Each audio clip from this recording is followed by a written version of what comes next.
Alô, boa tarde todo mundo. Nessa sexta-feira, mais uma sexta-feira que a gente está aqui no Papo Consciência, hoje com um convidado especialíssimo, o professor Ricardo Galvão está aqui. Eu já vou apresentar aqui as credenciais, mas eu não sei se precisa muito, né? Porque todo mundo já conhece o Ricardo Galvão. Mas eu vou apresentar aqui as credenciais dele daqui a pouquinho. E primeiro a gente vai comentar algumas notícias da semana. E a mais notícia da semana na área de ciência no Brasil hoje, claro, é a saída do ministro da Educação, Abraham Weintraub. É muito difícil falar esse nome, né? Eu nunca consigo falar esse nome direito, mas dessa vez, foi o ministro da Educação, a gente já está sem ministro da Saúde, e agora estamos sem ministro da Educação, e ele saiu depois de quase um ano de estar como ministro, e vai ser conhecido dentro da área da ciência como o ministro dos cortes nas bolsas de pesquisa, como o ministro que atacou as universidades públicas, que conduziu o Enem mais problemático dos últimos anos. Vocês lembram da dificuldade que foi fazer o Enem e ter os resultados do Enem o ano passado? Esse é o ministro que abandonou a educação básica, que cortou na educação superior, dizendo que era para investir na educação básica, mas, pelo contrário, também cortou na educação básica. E ficou um ano inteiro só se divertindo nas redes sociais e recebendo salário para ofender as pessoas, especialmente os pesquisadores das universidades públicas brasileiras. E antes de sair, veja só, ele aprontou mais uma. Revogou a portaria que permitia a aplicação do sistema de cotas na pós-graduação, que é uma luta de anos, né, tanto dos pós-graduandos em geral, mas de toda a comunidade indígena e negra brasileira, e ele revogou essa portaria que tinha sido escrita e publicada em 2016. E isso está causando também uma grande comoção entre os pesquisadores brasileiros. Segunda notícia, essa é uma notícia boa.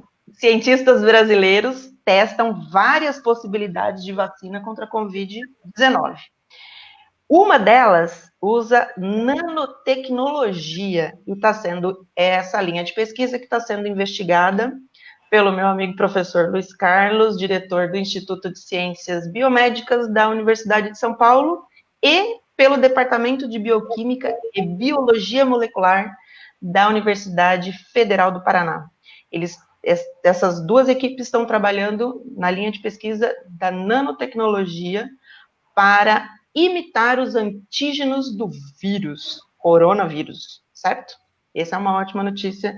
O Brasil pode ter uma vacina mais barata e mais eficaz do que outras que estão sendo pesquisadas aí no mundo inteiro. A terceira notícia de hoje como a gente já tem colocado aqui, é o número de casos confirmados de Covid no Brasil, que chegou a 1 milhão de casos hoje. 1 milhão de pessoas confirmadas com Covid-19, com coronavírus. E chegamos hoje a quase 50 mil mortos. São 48 mil pessoas vítimas do vírus aqui no Brasil, só aqui no Brasil, certo? Esse é o dado do consórcio que foi montado pela imprensa no Brasil inteiro para poder acompanhar os dados da Covid-19. Eu sei que existe um debate sobre qual é a forma de medir a Covid. A gente não tem teste suficiente, então a gente não sabe exatamente quantas pessoas estão com a doença ou carregam o vírus, mas os dados do Ministério da Saúde estão um pouco diferentes, mas não tão diferentes, né? os dados de ontem do Ministério da Saúde, das 18h30 de ontem, mostram 940 mil casos, se eu não me engano, e quase 48 mil mortes também, tá? 47 mil e alguma coisa. Então, não são dados muito diferentes, apesar de que são os dois assustadores. São 40, quase 50 mil pessoas que morreram em função de complicações ligadas ao vírus. Bom, eu tenho hoje, vamos agora apresentar o professor Ricardo Galvão. Eu tenho hoje o prazer enorme de receber o professor Ricardo Galvão aqui para o nosso Papo com Ciência. Ele é professor titular do Instituto de Física da USP. Foi escolhido pela revista Nature como um dos 10 cientistas que mais se destacaram no mundo no ano passado, em 2019. Tem graduação em Engenharia de Telecomunicações pela Universidade Federal Fluminense, mestrado em Engenharia Elétrica pela Universidade Estadual de Campinas, Unicamp, doutorado em Física de Plasmas, olha que loucura, aplicada pelo Massachusetts Institute of Technology, e livre docente em Física Experimental pela Universidade de São Paulo. Foi diretor do Instituto Nacional de Pesquisas Espaciais, INPE, e do Centro Brasileiro de Pesquisas Físicas. Foi presidente da Sociedade Brasileira de Física e membro do Conselho da Sociedade Europeia de Física. É membro da Academia de Ciências do Estado de São Paulo e da Academia Brasileira de Ciências. Fellow do Institute of Physics, também. Tem experiência na área de física, com ênfase em física de fluidos, física de plasmas e descargas elétricas. E aí eu faço questão de falar isso, professor, que atua principalmente nos temas de rotação de plasmas magnetizados, física de tokamak. Depois um dia a gente pode fazer um bate-papo só sobre o tokamak maravilhoso que você coordena lá na USP, mas vai ficar para o outro dia. E fenômenos não lineares em plasmas. Um dia a gente também pode fazer um bate-papo sobre física de plasmas, se você tiver disposição ainda de falar sobre isso. Seja muito bem-vindo, professor. Mariana, é uma grande satisfação falar contigo, com todos os nossos ouvintes que estão participantes. Eu não posso deixar de mencionar, antes que saia desse live comments aqui, a sugestão da Ana Paula Moreira de chamar o Abraham de Abraham Weintard. Gostei muito, Ana Paula, da tua citação. Eu conhecia a Mariana logo depois de eu ser exonerado. Foi a primeira palestra que eu dei, foi na Universidade de São Paulo, e a Mariana veio, apresentou-se a mim e falou sobre os cientistas enganjados. Eu gostei demasiadamente da ideia, porque realmente todos nós, cientistas, falamos que a ciência é muito importante, e eu tenho repetido em muitas palestras que eu tenho falado, que o desenvolvimento nesse século, nós não teremos de forma nenhuma um desenvolvimento socialmente aceitável, socialmente equânime, e que coloque o Brasil em destaque, que merece no cenário internacional, sem uma participação fortíssima da ciência, sem gestores que entendam a importância da ciência na formulação de políticas públicas. Então, eu acredito que realmente uma atividade como cientistas enganjados é muito, muito importante, né? E já que falaste de plasma, eu não posso deixar de dizer dessas descargas, né? Eu não vou falar das pesquisas que fazemos, mas também no grupo de física lá da USP, nós em colaboração com a USP Leste, com a Unicamp, com a Universidade Federal Fluminense e com a Unesp em Guaratinguetá e até o próprio INPE, instalamos lá no nosso laboratório um aparelho nós chamamos de descargas atmosféricas de plasmas, desenvolvida pelo professor Matida, da Unicamp, e estamos em contato com o ICB da USP. Vamos usar isso para limpeza de superfície, matar o coronavírus, limpeza de superfície.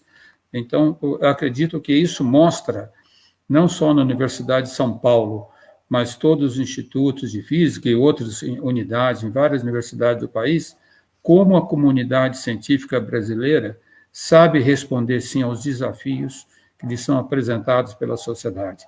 Basta nós termos um pouco de coordenação, basta que os nossos gestores públicos entendam a força, a musculatura do da nossa sociedade, do nosso meio científico, para que possamos, sim, entregar à sociedade produtos altamente benéficos das pesquisas que fazemos.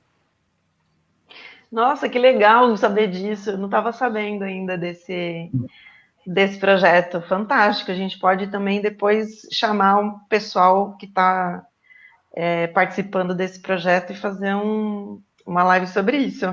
Que tal? É teu amigo que coordena, o Alex, lá da USP Leste. Ah, o Alexandre. Ele que coordena. Fantástico, fantástico. Pronto. Já estava doida para trazer ele aqui, agora temos mais um motivo para ele vir falar aqui para todo mundo. Professor, as pessoas não sabem exatamente o que é o INPE, o que o INPE faz. Você podia contar um pouco para a gente o que é esse Instituto Nacional de Pesquisas Espaciais? Essa é uma pergunta bastante importante, não é? Realmente, em várias palestras que eu tenho dado, muitas pessoas perguntam, não tinham uma noção clara do que fosse o INPE, e pior ainda, algumas pessoas sempre pensavam que o INPE era uma instituição militar da Força Aérea Brasileira, quando é uma instituição civil, né? O INPE foi criado por um militar da aeronáutica, uma pessoa extremamente competente, uma das pessoas que deveria ser homenageada pela sociedade brasileira, o Dr. Fernando de Mendonça. Isso aconteceu logo no final da década de 50, quando começou a corrida espacial, que estava os Estados Unidos disputando com a União Soviética, e o Dr. Fernando de Mendonça fez seu doutorado, ele era da aeronáutica, mas fez também doutoramento na Universidade de Stanford, e teve consciência da importância da atividade espacial para o próximo século. A grande importância que teria em aplicações, em ensino, etc., e já começou a se preocupar que o Brasil entrasse, né, no ramo espacial. E aí, no começo da década de 60, ele começou a articular a formação do INPE, e é interessante que, mesmo sendo da aeronáutica, oficial da aeronáutica, ele tinha consciência que era importante ter uma instituição civil, que não fosse dominada, não que ele fosse contra aplicações militares da área espacial, mas que não fosse dominada só pelos objetivos militares, mas principalmente na parte civil. Inclusive, ele fez um grande esforço até na questão de educação por satélite, no começo já da década de 70. Né? E ele, então, montou esse instituto, começou chamado Comissão, primeiro um grupo de trabalho, depois virou a Comissão Nacional de Investigações Espaciais, atividades espaciais, e depois virou o INPE em 1900, na década de 70. Né? Para você ter uma ideia da relevância do INPE, hoje em dia nós falamos dessa questão do monitoramento da Amazônia, etc., e o INPE imediatamente percebeu, e os grandes cientistas do INPE, e aqui eu quero falar uma importância de uma pessoa, nós criticamos agora esse governo cheio de militares contra a ciência, né? Citar um militar, que é o Dr. Fernando de Mendonça, absolutamente fascinado pela ciência.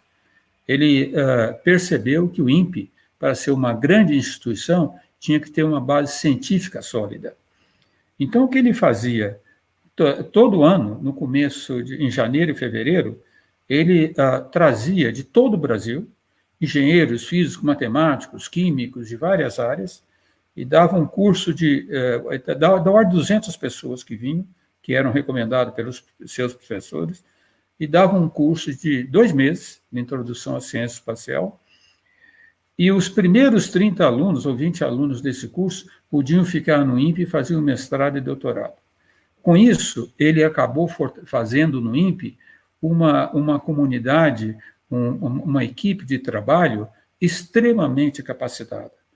E ele, como tinha bons contatos com a NASA, os melhores alunos ele mandava para o exterior.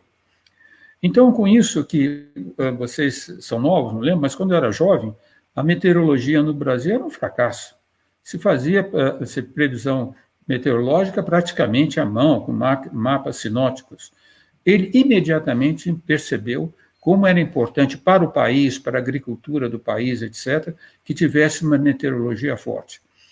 Então, ele atraiu os melhores alunos do INPE na ocasião e conseguiu bolsas da NASA, mandou vários dele para o exterior.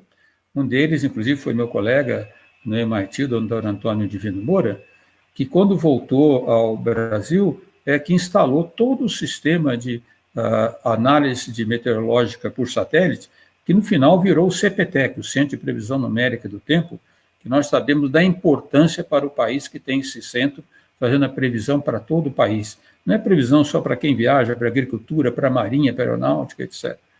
O doutor Divino Moura, para mostrar a qualidade dos cientistas do INPE, o ano passado ganhou o prêmio da Sociedade Meteorológica Mundial, o maior prêmio da Sociedade Meteorológica Mundial, equivalente ao Prêmio Nobel de Meteorologia, foi dado a ele.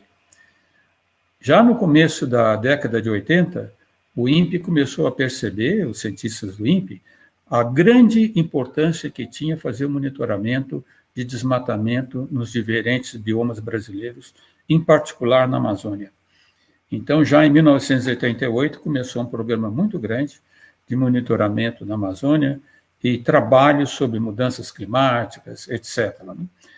A série histórica que o INPE tem sobre desmatamento na Amazônia, que vem desde 1988, é considerada uma das melhores bases de dados mundiais sobre desmatamento em florestas tropicais.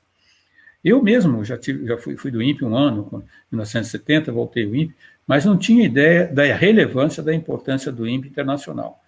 Quando me tornei diretor do INPE ao viajar para o exterior, na Europa, Estados Unidos, China, etc., a primeira coisa que me diziam quando era diretor do INPE era o elogio sobre os trabalhos do INPE sobre monitoramento e desmatamento da Amazônia. Então, uma informação extremamente importante que deveria orgulhar todos os brasileiros. E desse trabalho de desmatamento e monitoramento, desmatamento e questões climáticas, etc., saíram cientistas famosíssimos do Brasil.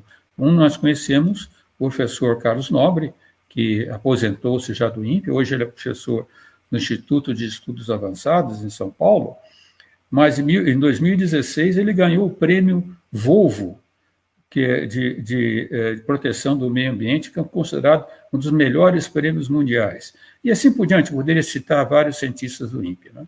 Mas o INPE foi, então, prestando uma grande quantidade de serviços à sociedade brasileira, além de avançar nas suas pesquisas espaciais. Então, entrou na questão da meteorologia por satélite, o estudo de modelos de mudanças climáticas. Para ter uma ideia, uma das vice-presidentes do IPCC, o painel intergovernamental de mudança climática mundial, é a doutora Thelma Krug, que acabou de aposentar-se do INPE. Né? Então, para mostrar o que representa a instituição, não só pelo Brasil, mas a grande respeitabilidade internacional. E, no final, que talvez muita gente não saiba, o INPE é a instituição brasileira responsável pelo desenvolvimento de satélites com aplicações civis. Os dois satélites que nós utilizamos agora, o CIBERS 4 e o CIBERS 4A, desenvolvido em colaboração com a China, são satélites utilizados para fazer aqueles alertas de desmatamento na Amazônia. Tecnologia brasileira. E com uma visão que eu acho muito importante, que nós agora estamos tendo nas universidades, mas não tínhamos antes. Todo o desenvolvimento de tecnologia espacial feita pelo INPE é sempre envolvendo o máximo possível a indústria brasileira. No entorno de São José dos Campos se criou um ambiente propício ao desenvolvimento de indústrias voltadas ao setor espacial. Então, por exemplo, hoje em dia tem indústrias em São José dos Campos e outros lugares do Brasil que produzem uma grande quantidade, tem toda a tecnologia de produzir painéis solares, que começaram a ser desenvolvidos nos painéis solares para os satélites do INPE. Eu poderia dar vários outros exemplos Mas no Ministério de Ciência e Tecnologia, eu considero que o INPE realmente é a instituição que talvez produza mais resultados para a sociedade brasileira.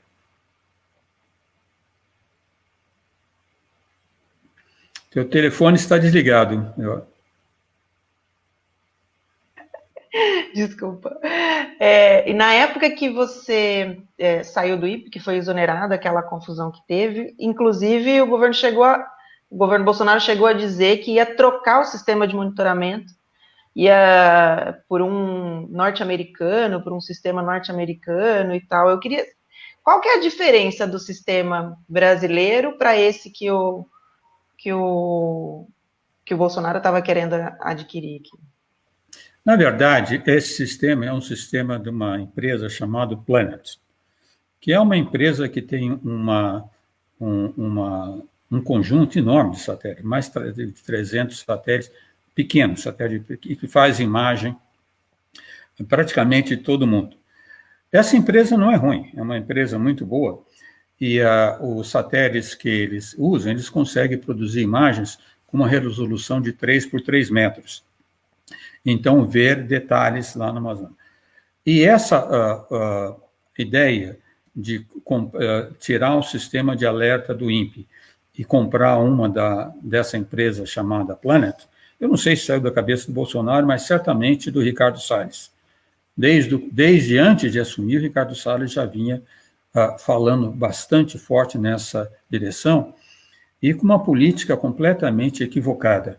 Em vez de vir ao INPE e conversar com o INPE, ver o que poderíamos fazer junto, ele começou imediatamente a criticar a qualidade dos dados fornecidos pelo INPE.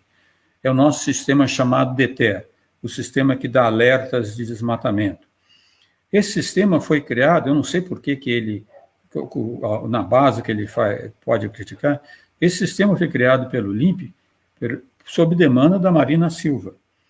Foi em 2004, quando houve um grande pico de desmatamento na Amazônia, mais de 27 mil quilômetros quadrados, foi o segundo maior pico da história de desmatamento na Amazônia, o primeiro foi mais de 29 mil no governo Fernando Henrique. A Marina Silva atuou imediatamente. Ela falou, olha, o INPE monitora os dados de desmatamento da Amazônia, dando relatórios anuais, mas eu gostaria de ter um sistema que desse alertas diários, aonde está havendo desmatamento. E o INPE desenvolveu esse sistema, e para dar alertas, não é necessário ter uma resolução muito pequena da área. Não é necessário ter uma resolução de 3 por 3 metros, porque só uma copa de uma árvore da Amazônia tem mais de da ordem de 20 metros de diâmetro. Não é necessário ver com resolução de 3 metros. Então, o INPE começou a usar seus satélites, produzindo imagens diárias, com muito menor resolução. A resolução era da ordem, mais ou menos, de 1 hectare, que tinha agora é bem menor, quando mais foi lançado, mas com o sistema desenvolvido pelo INPE e por uma ação contundente, decisiva, da ministra Marina Silva, e depois dos que a seguiram, Carlos Mink, mesmo a Isabela Teixeira, eles, usando os dados do INPE, eles conseguiram reduzir o desmatamento de mais de 80%. O desmatamento caiu de mais de 27 mil quilômetros quadrados em 2004 para da ordem de 4 mil quilômetros quadrados em 2012. Esse resultado também foi considerado pela revista Nature uma das maiores histórias, aliás, um exemplo pragmático de uma história de êxito de controle de desmatamento. Vejam em 2012 a condição que está o Brasil, o protagonismo do país, do Brasil, internacionalmente por nossas ações. O que fez a Marina Silva, os ministros que a seguiram?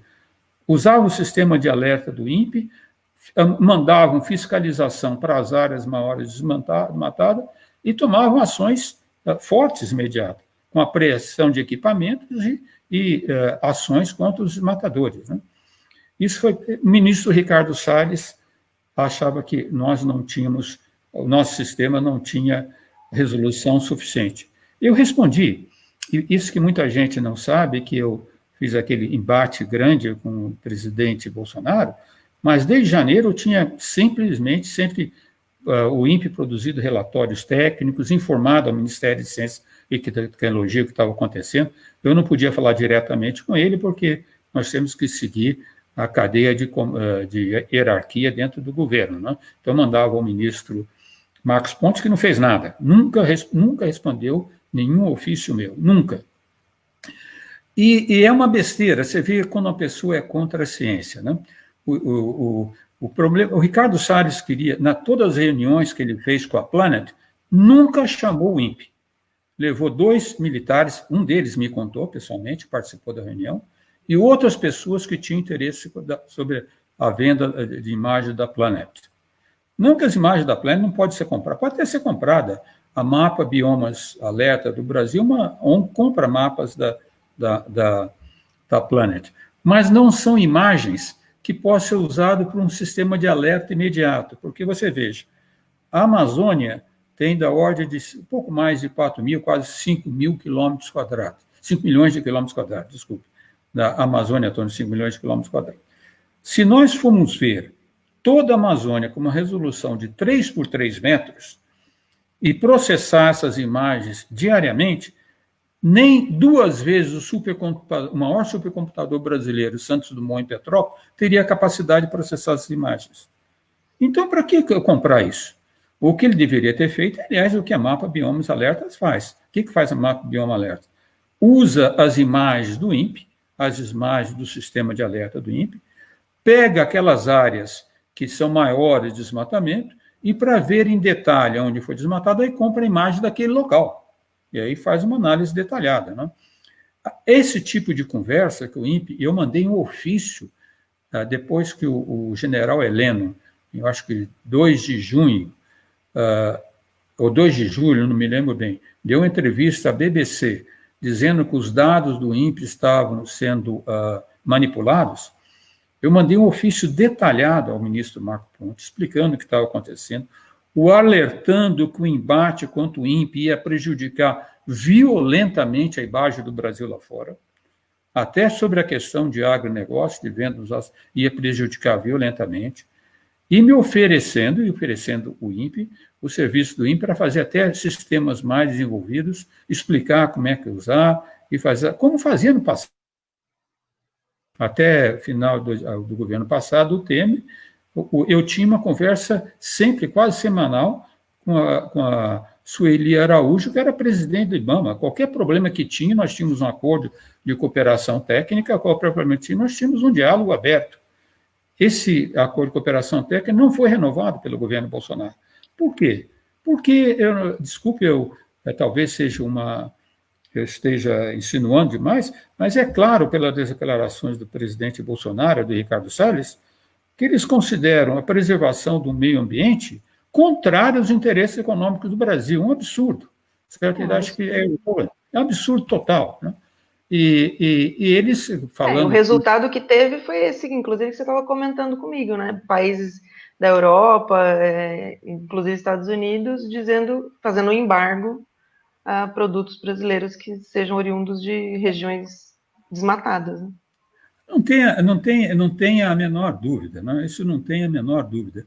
Eu não sei se vocês se lembram daquele debate que eu tive na Globo News com o Ricardo Salles, onde estava presente também o Marcelo Brito, que é presidente da empresa Agropalma, que vende óleos de dendê. Né? Depois do debate, nós tivemos uma conversa particular, Ricardo Salles e o Marcelo Brito, em uma conversa quase 40 minutos, até em frente a Renato Lopreto, e o Marcelo Brito virou-se ao Ricardo Salles e me disse: ministro, vocês têm que mudar o discurso, senão vocês vão afetar violentamente as exportações brasileiras, o que eles colocar entre aspas, do bom agronegócio, né? Do agronegócio que vende sem desmatar. A resposta do Ricardo Salles me deixou chocado como brasileiro, deixou realmente bastante triste. Ele disse, em frente da repórter, inclusive, vocês sabem que nós não podemos fazer isso, porque o presidente Bolsonaro foi eleito com 100% de apoio dos mineradores e desmatadores da Amazônia. Como pode uma situação dessa, uma pessoa dizer isso, inclusive publicamente? Eu fiquei escandalizado, eu realmente saí escandalizado depois de ouvir essa explicação dele. Não, realmente É um absurdo. E o crescendo no desmatamento está sendo registrado, né? O que motivou o embate que você teve com o governo o ano passado foi em função exatamente desses dados do INPE que você estava falando, né? E de lá para cá só aumentou o desmatamento, não é isso? Saíram dados recentes sobre isso. Saiu pelo seguinte, como eu disse, o INPE tem 2 sistemas, e aqui até quero fazer um parênteses, uma das razões que eu decidi ter um embate contundente com o presidente Bolsonaro, porque eu tinha uma preocupação muito grande de preservar o INPE. Quando ele primeiro atacou o INPE, eu tinha medo que ele fosse colocar alguma forma de coibir a divulgação dos dados.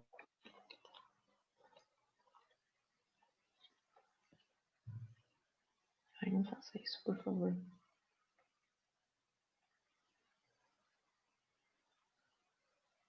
Pelo INPE. Voltou agora? Voltou. Eu achei que era eu que estava travada. É você? O sistema. Era eu, então. Bom, todos devem saber que tanto eu como a Mariana estamos na roça, né? Nós dois carpimos 2 quadras de roça hoje, agora estamos sentados aqui falando.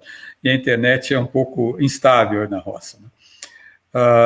Mas, retornando naquele embate, eu resolvi, achei que teria que ser contundente, porque o INPE não poderia ser atacado. Então, se eu tivesse uma resposta contundente, seria muito difícil depois o governo atacar o INPE, né?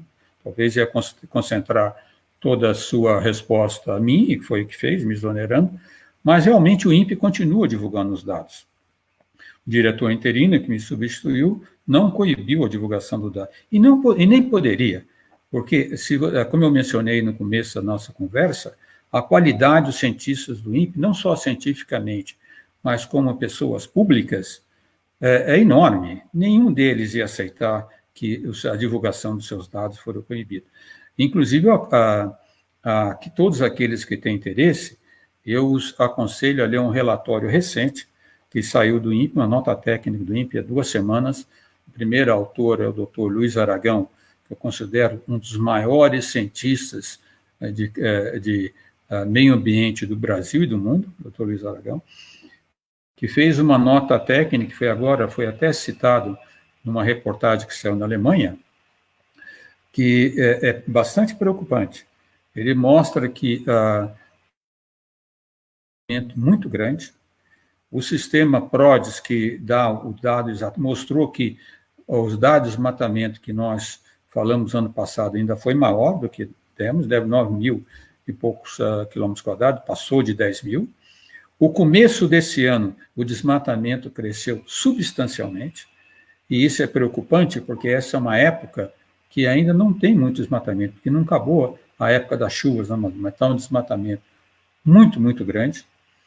A grilagem das terras está enorme, como, aliás, o próprio Marcelo Brito falou, no norte do Mato Grosso, na Amazônia, um aumento enorme da grilagem.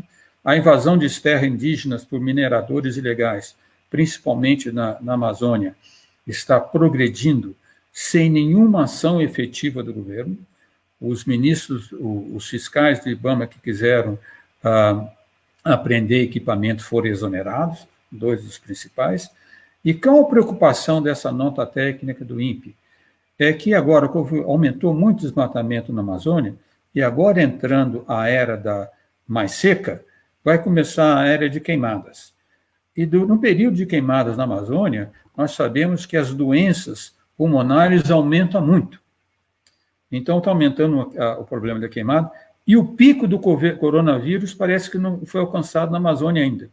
Então, se houver uma coincidência do máximo de queimadas com também o pico do coronavírus, eles falam claramente nessa nota técnica que o sistema de saúde da Amazônia toda vai falir completamente. Vai ser um crime contra a sociedade brasileira.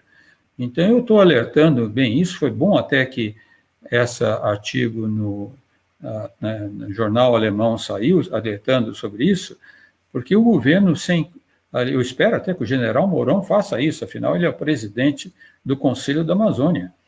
Ele realmente invista recursos, invista gente, apoia o IBAMA para coibir a queimada em cima do desmatamento, parar o desmatamento e coibir o máximo possível a queimada que vai advir desse desmatamento. Mas o problema é que esse governo é contra a divulgação de dados, né? Eles coíbem a divulgação de dados. Eles fizeram isso no INPE, criticaram o INPE pela quantidade, pelos dados que tinha produzido, criticaram a Fiocruz pelos dados que tinha produzido, suspenderam pesquisa do IBGE para a produção de dados sobre a situação da população brasileira, e agora com essa história do coronavírus, né? Então, remodulando, remontando, sabe-se lá como a contagem de número de, né, a contagem dos casos. Então, o problema é o que significa um governo que não leva em consideração dados científicos, né? É isso que a gente está vendo na prática hoje, né, professor? Governantes que não levam em consideração dados científicos para a formulação das políticas que mexem com a nossa vida. Mariana, isso nós vimos várias ocasiões na história mundial, né? Os governos autoritários e de força nunca gostaram de dados que vão contra a sua ideologia, dados científicos vão contra a sua ideologia, ou contra o seu programa de Estado, né? Eu não sei se eu citei naquela palestra que eu dei na USP, mas quando eu tive o embate com o presidente Bolsonaro, uma das mensagens que mais me comoveu foi um colega belga, Roger Wijnands, que é professor da Koninklijke Militaire School em Bruxelas, que ele lembrou-me ele falou mal do Bolsonaro e do Trump, né? E me lembrou o que aconteceu com Hitler. Quando Hitler começou a expulsar os cientistas judeus da Alemanha, um grande físico, Max Planck, prêmio Nobel de Física, o criador da mecânica quântica, mandou um ofício espetacular a ele, pedindo que parasse com essa ação, que era muito importante para a ciência alemã, o trabalho dos cientistas alemães, inclusive o próprio Einstein, né? A resposta de Hitler é que tem muitos desses governantes toscos e autoritários, que infelizmente entre eles eu incluo o Bolsonaro. A resposta dele foi a seguinte: a estratégia e a política alemã não vai ser alterada, mesmo que isso signifique o sacrifício de cientistas judeus. Se nós tivermos que ficar sem ciência nos próximos anos, nos próximos 5 anos, então ficaremos sem ciência. E expulsou os cientistas judeus, né? Essas pessoas autoritárias, esses governos autoritários, eles, infelizmente, eles não gostam. Pode ser resultados de ciência, pode ser resultados culturais, nós vimos também a ação na cultura, no caso do Brasil, né? Pode ser resultados de pesquisas sociais, tudo que lhes desagrada, eles são contra. Vão contar e vão procurar, o Mussolini, inclusive, era assim, né? Vão procurar desmerecer, ou contrariar, ou fazer o que podem para ir contra esses resultados. A minha esperança, Mariana, e aí talvez seja até um pouco de ingenuidade minha pela idade, que essa mentalidade tosca, absolutamente baixa no governo, não esteja em todo o governo, seja mais concentrada em torno num grupo em volta do presidente Bolsonaro, certo?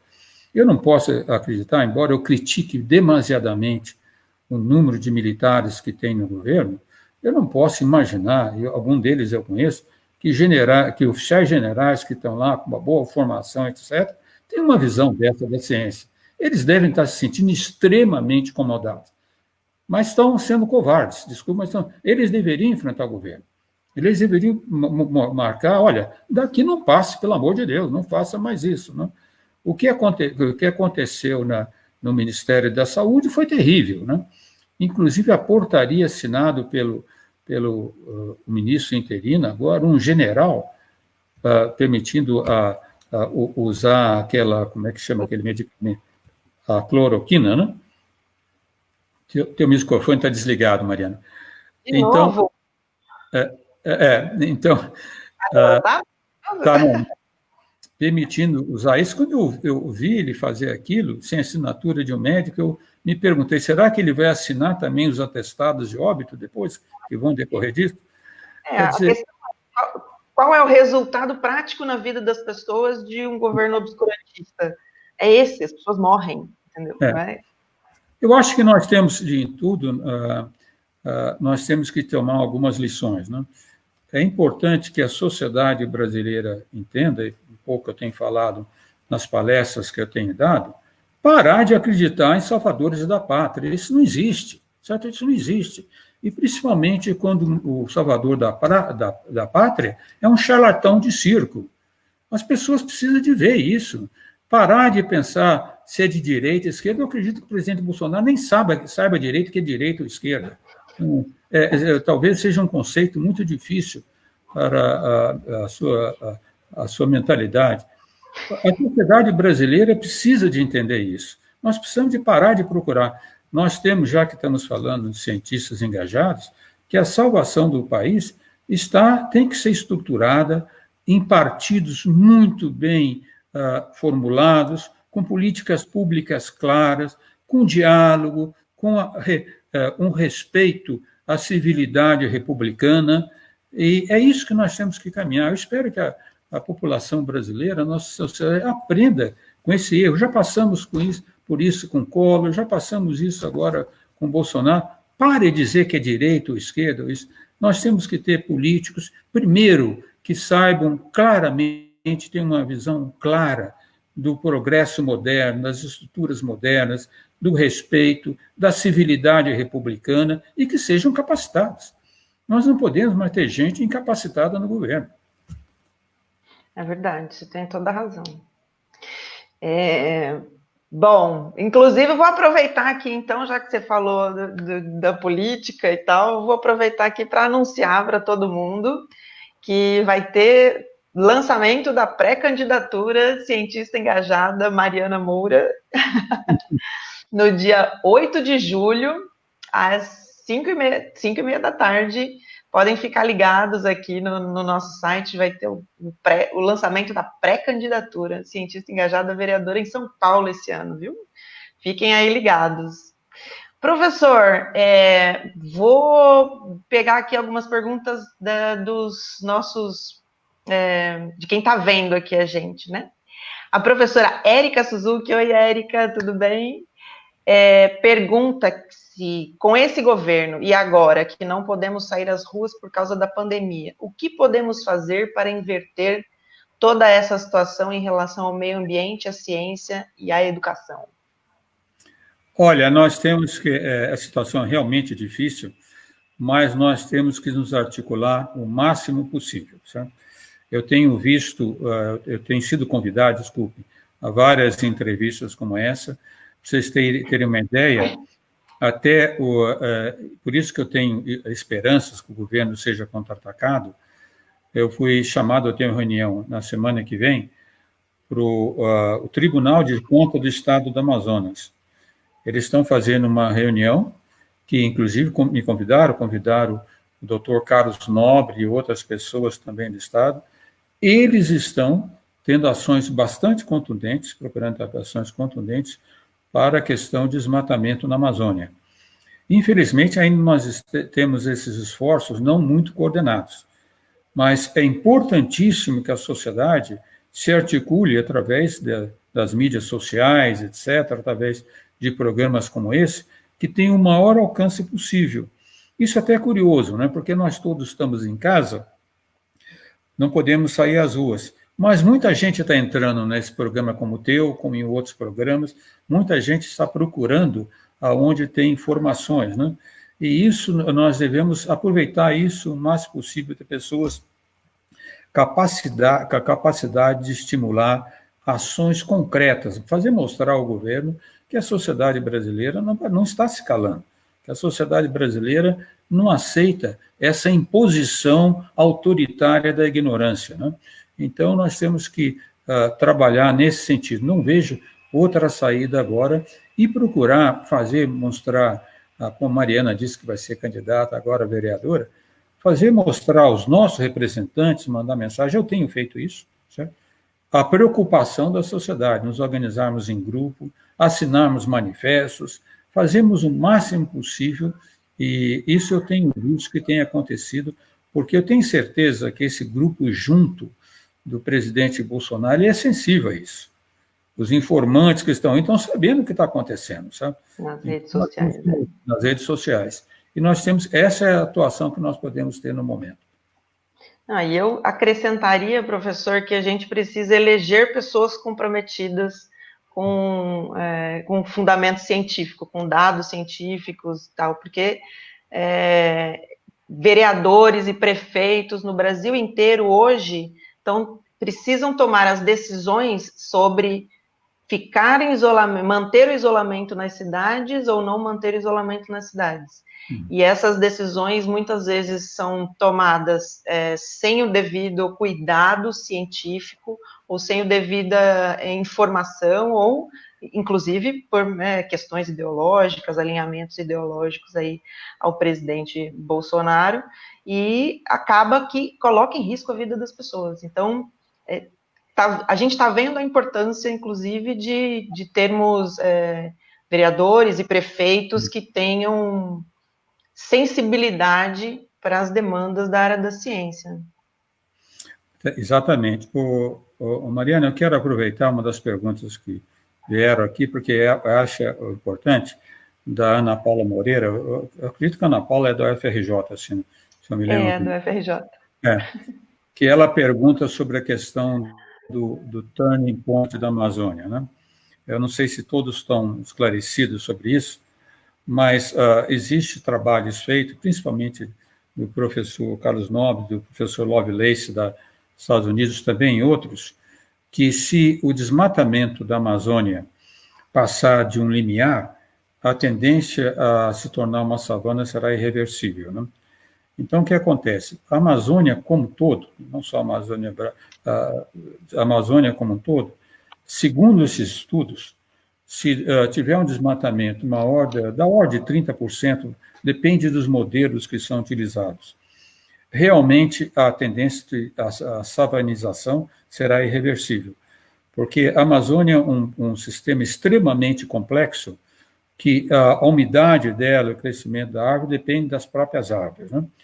Então, nós sabemos, eu tenho citado isso em algumas palestras que tenho dado, uma árvore na Amazônia de uma copa de 10 a 20 metros, bombeia para a atmosfera na ordem de 600 a 1.000 litros de água por dia. Sabe? E toda essa umidade vem para o sul, para as nossas chuvas, o regime pluviométrico que temos no sul, mas também aproveitada pela própria Amazônia. Bom, o que é a história? Os chamados rios voadores, né? Quando o Brasil foi descoberto, nós tínhamos da ordem de 5 milhões de quilômetros quadrados da Amazônia, né? De lá até agora, nós já desmatamos cerca de 20%. Infelizmente, o problema é a taxa, né? Desses 20%, 11% foram a partir de 1988. E não podemos só pensar na Amazônia brasileira, porque essa sustentabilidade da Amazônia, não só do Brasil, mas de todos os países pan-amazônicos, né?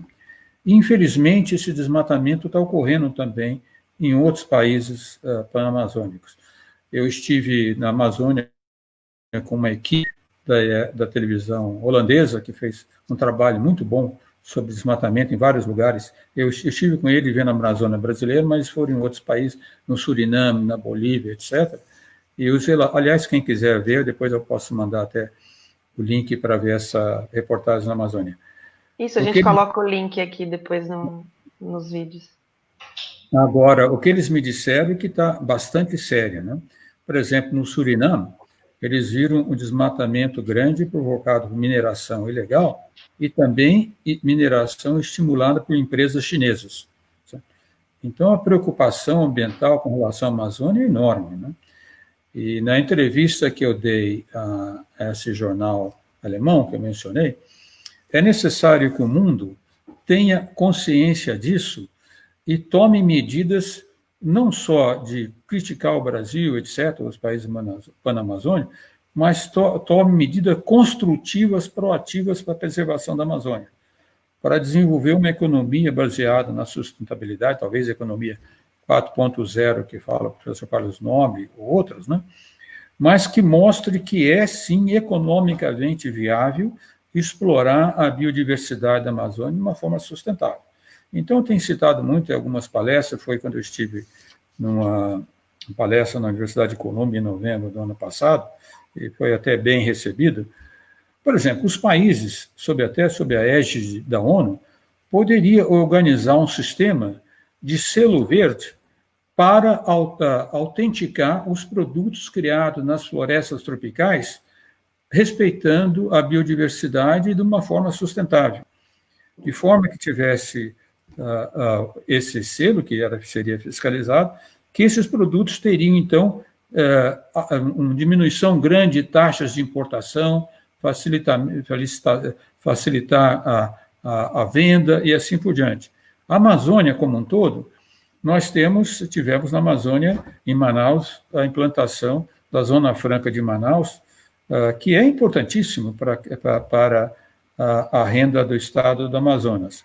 Só que a Zona Franca foi criada há mais de 50 anos com uma tecnologia ultrapassada, fazendo televisão, moto, etc. Né?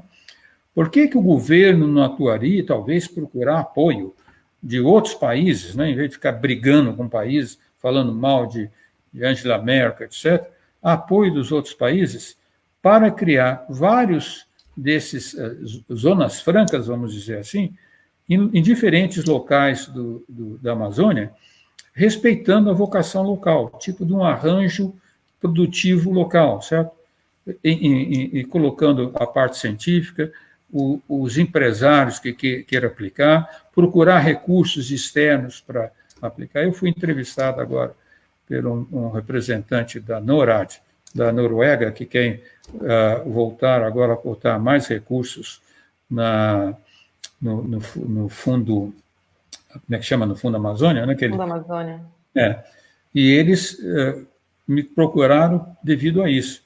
Eles estão pensando, talvez, que seja melhor atuar mais diretamente com aqueles que queiram trabalhar e mostrar o arranjo local para a sustentabilidade da Amazônia. Porque uma coisa, o Ricardo Estado está correto. Se não houver um desenvolvimento econômico, as pessoas vão fazer o máximo que podem. Eu acabei... E isso não é só na Amazônia. Quem conhece, eu estou num sítio que é Paraibuna é perto de São José dos Campos, fica entre São José dos Campos e a praia Caraguatatuba, em cima da serra. E é onde nasce o Paraibuna, lindo, adoro essa cidade. E é onde nasce, junto o Rio Paraibuna com o Rio Paraitinga, para fazer o Paraíba, que vai até para o Rio de Janeiro. E aqui tem uma usina da CESP. Né? E a CESP tem muita árvore plantada, tem eucaliptos também, mas tem árvore importada. O que aconteceu agora com o coronavírus? Meu sítio não é muito longe da estrada, e começamos a ouvir ruídos, bastante de máquinas, até meio de noite ou muito cedo da manhã. Há 2 dias atrás teve uma ação policial enorme, tinha um grande grupo de desmatadores, tratores, caminhões, etc., cortando as árvores na reserva da CESP. Nossa! Aqui em São Paulo. Certo? Aqui em São Paulo, quer dizer, então vejam que não é só a Amazônia, essa consciência ambiental tem que ser olhada com cuidado em todo o país. Outra vez, aproveitando que com Covid, etc., está desmatando e vendendo. Alguém está comprando essas madeiras. E as madeiras, certamente, sem nota nem nada. Né? Então, isso é muito preocupante e toda a sociedade brasileira tem que se conscientizar que esse problema não pode continuar assim. Professor, nossa, estamos nos encaminhando aqui para os minutos finais. Incrível, né? Você, como sempre. E tenho aqui ainda uma pergunta do Jaime Geski. E ele está dizendo assim, o desmate na Amazônia segue em alta, os focos de calor já dão sinais de alta também, segundo o próprio INPE. Qual a perspectiva de termos uma nova tragédia causada pelo descontrole do fogo agora em 2020? Jaime, isso realmente, a tua pergunta é uma das angústias que eu tenho agora, sabe? Nós temos uma situação muito séria com relação à Amazônia. Se o governo não tiver uma ação forte, aí nós vamos ter um aumento grande de queimadas. Não só porque o desmatamento aumentou, mas também que lembrem-se que no final do ano passado, acho que outubro e novembro, com aquele grande aumento das queimadas, a reação mundial, o governo mandou o exército lá e ele conseguiu realmente coibir queimadas em alguns lugares. Mas a maneira que... Professor, eu acho que deu uma travada aqui. Professor? Bom, eu acho que daqui a pouco ele destrava. Congelou, né? Congelou o professor Ricardo Galvão. Então, enquanto isso, eu vou lendo aqui alguns dos comentários. A professora Luísa Moura, querida, minha mãe linda, maravilhosa, está dizendo que sempre foi admiradora do professor Ricardo Galvão. Pode deixar que, na hora que ele voltar, que eu falo para ele. A Ana Paula também está dizendo, por favor, deixa o link da reportagem comentada. Pode deixar, Ana, a gente vai tentar colocar aqui depois. A Cora, parabéns ao professor, obrigada pela live, obrigada a todos vocês por estarem assistindo aqui até agora. Tem uma pergunta aqui, qual a relação, o Manuel Pereira de Andrade pergunta qual a relação de desmatamento com a pandemia e os povos indígenas. Manuel, assim, não é a minha especialidade, né, como o professor é especialista mais nessa área de Amazônia, mas eu tenho acompanhado, sim, os dados sobre o avanço da pandemia sobre os povos indígenas, que já é preocupante. E o professor, inclusive, estava comentando comigo aqui antes da live que o avanço de grileiros em cima de terras indígenas tem causado preocupação, porque esses grileiros podem levar o vírus para essas populações que, em alguns casos, estão isoladas, né? E a gente já conhece a história, a nossa história de espalhar vírus entre população indígena, e o resultado foi, ao longo da nossa história, milhões de mortos, né? Milhões de mortos, em função de vírus de gripe. Então, quanto maior o desmatamento, maior a entrada dessas pessoas que não são indígenas em terras indígenas, levando o vírus para essas populações que estão absolutamente deixadas à sua própria sorte. No governo, a gente tem uma ministra que se diz super preocupada com os indígenas, né, com as populações indígenas, só que a preocupação dela é catequizar, né, não é proteger a vida, não é proteger a cultura, não é proteger aquela população das formas que o governo, que o Estado teria como proteger, levar saúde, levar educação, levar, né, segurança. Então, eu acho que o professor não vai conseguir voltar, mas queria agradecer todos vocês pela participação. Essa foi a nossa live bombástica, quem teve mais participação. Muitíssimo obrigada a todos pelas perguntas, pelos comentários. Tenho certeza que o professor gostou bastante da participação de vocês e de ter participado aqui com a gente. Tá bom? Então, até sexta-feira que vem. Na próxima sexta-feira, a gente vai entrevistar o José Reinaldo, editor de ciências da Folha de São Paulo, e o Ayrton Escobar, que foi editor de ciências do Estado de São Paulo e hoje trabalha no Jornal da USP, são grandes divulgadores da área de ciências, né? Divulgadores científicos, e a gente vai bater um papo com eles aqui na semana que vem. Até a próxima sexta-feira com mais um Papo Consciência às 5h30 da tarde. Um beijo para todos e todas.